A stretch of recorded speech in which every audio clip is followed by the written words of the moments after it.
Hello everyone and welcome to the channel. I'm Emmanuel, I'm a former Boeing 737 pilot, and welcome to the taxi tutorial in the iFly Boeing 737 MAX. We have completed our engine start and the before taxi checklist, and we are now going to taxi to the active runway.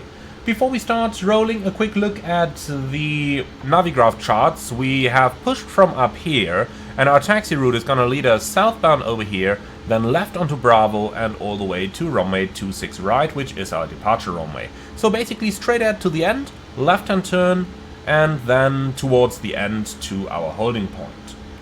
Okay, once the procedures are complete, we are going to check that we are clear on the left side, we are clear on the right side, and then we can turn on the taxi and the runway turn-off lights before we start to roll. Release the parking brake by pressing the brake pedals, and in order to initiate the taxi we are going to do the takeoff configuration check. This is done by advancing both thrust levers to the forward stop and then back to the idle position, and if anything would be wrong with our takeoff configuration we would get an alert over here. As you can see, no alert, so the aircraft is in a good configuration. The most frequent reason to get an alert is that people arm the speed brake. People are used to do that from Airbuses, but if you do it, you get the takeoff config warning, so do not arm your speed brake. The 737 MAX has a very high idle thrust. That means that the aircraft starts to roll normally on its own without the requirement to add any thrust to it. And as you can see, sometimes it needs a little breakaway thrust, but once it's rolling, it's usually accelerating in idle. You can see that it's slowly getting faster as we are taxiing. Since the MAX is equipped with carbon brakes only, the MAX is going to get more ineffective, or the brakes are going to get more ineffective the hotter they become. This means we got to manage our brake energy wisely as we're taxiing. So the following technique is the best recommended practice. Let the aircraft accelerate until it reaches 30 knots, then brake it back down towards 10 knots and slowly let it accelerate again until it reaches 30, and repeat as necessary. That way you get the least brake usage and your brakes are staying as cool as possible. When you're braking, be sure to apply them symmetrically and smoothly so that you just about reach the speed you want. For turns greater than 30 degrees, we want to limit our taxi speed to a maximum of 10 knots.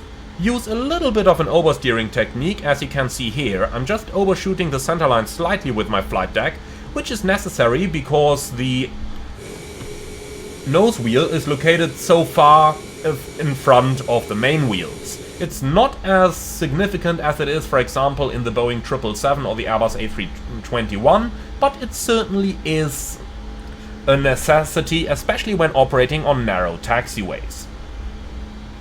The following speed restrictions apply in general to your taxi. On aprons, do not go faster than 15 knots. On straight taxi lines we can go up to 30 knots, but in turns of 30 degrees or more, we need to reduce our speed down towards 10 knots. When we are backtracking an active runway, we can go up to 50 knots, 50 knots. So, as we are now taxiing towards the departure runway 26 right, let's go ahead and do the before takeoff checklist down to the line. The before takeoff checklist to the line includes a couple of basic items to once again check that our aircraft is safe for operation. First of all, we are once again going to do a takeoff configuration check.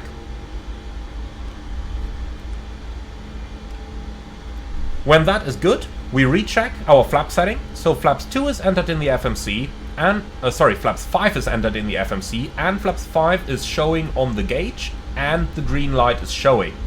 Next up we check the trim, which shows 6.67 units calculated, and we indeed have 6.67 units set down here.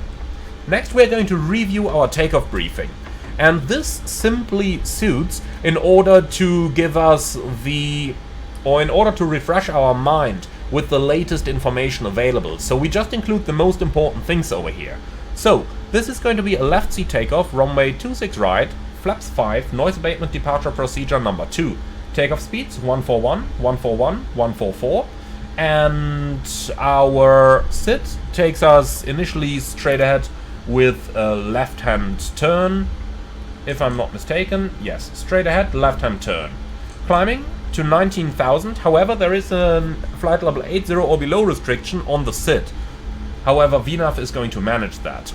In case of an engine failure, we go straight ahead to 3 nautical miles and then make that right-hand turn until 12 nautical miles and then towards Linden, climbing to an altitude of 6,000, which keeps us safe. Do you have any questions on the briefing? No. Very good. So this serves just to bring us the most important numbers back into our mind in case anything significant happens on our taxi. Once that is done, we are going to press the attendant call button, and then we'll turn the no smoking sign to the on position, which is going to serve as a reminder for us that the cabin is now secured for departure.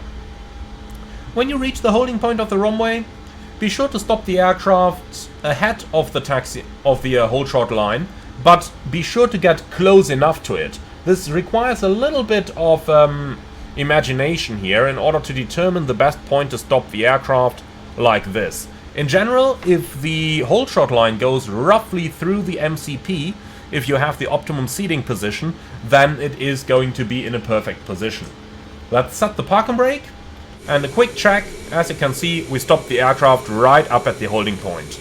If you stop too far behind, which is a tendency that some pilots have, some pilots tend to stop the aircraft with that line still visible up here, then chances are that your tailplane is reaching into another taxiway and an aircraft that is meant to taxi behind you might crash into you. So, now that the aircraft has come to a stop, we are going to turn off the taxi light, which is an indication to everyone around us that we are not going to move before that light comes back on, and that concludes our taxi tutorial. Thank you very much for watching. I do hope that you found this one interesting. Be sure to leave your like and comment underneath the video, and as always, if you're up for more, don't forget to subscribe to the channel and hit that little bell so that you are always notified of new videos. Thank you for watching. If you really love what I'm doing, I would appreciate a small donation through the Buy Me a Coffee link in the video description below. But with this, I would like to say thank you very much, and I'm looking forward to see you all again on the next one.